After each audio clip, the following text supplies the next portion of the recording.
Okay, so the moment you've all been waiting for, let's talk about the science behind whole body vibration. The Galileo works in a closed-loop system. The example here is that of the patellar reflex. When the hammer taps a tendon, it perturbs the muscle spindle. The muscle spindle sends information to the spinal cord by way of the afferent neuron. The spinal cord sends a signal to the brain that something has just happened, but it doesn't wait for the brain to respond because it will take too long, and it was a strong stimulus.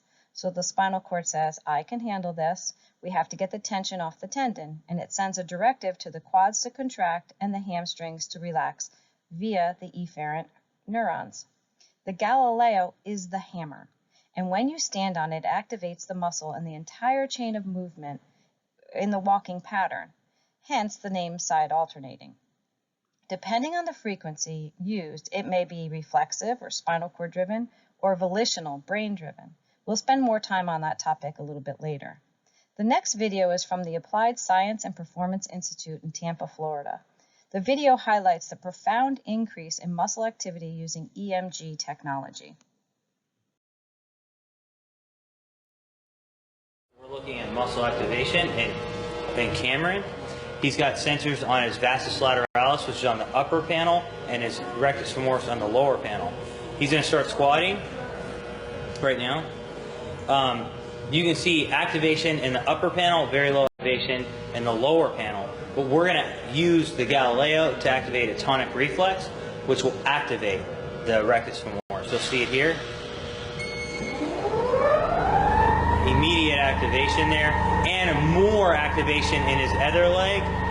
And so what we're doing here is basically using better science to engineer elite athletes at ASPI.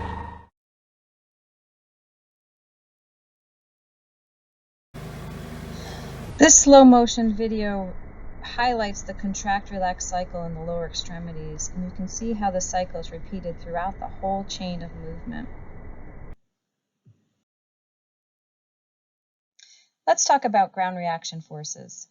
Standing still exerts a contact force equal to the person's weight, and at the same time an equal and opposite ground reaction force is exerted by the ground onto the person.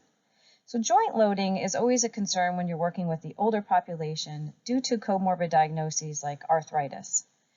There was a study done that measured the ground reaction force of various daily movements and activities and compared to the different Hertz levels. As you can tell by this chart, just standing on the Galileo at 30 Hertz exerts less force than rising from a chair. With respect to injury, it's not a concern because it is a muscle that you're activating. The next video by Gabriel Edinson provides an easy to understand illustration of whole body vibration.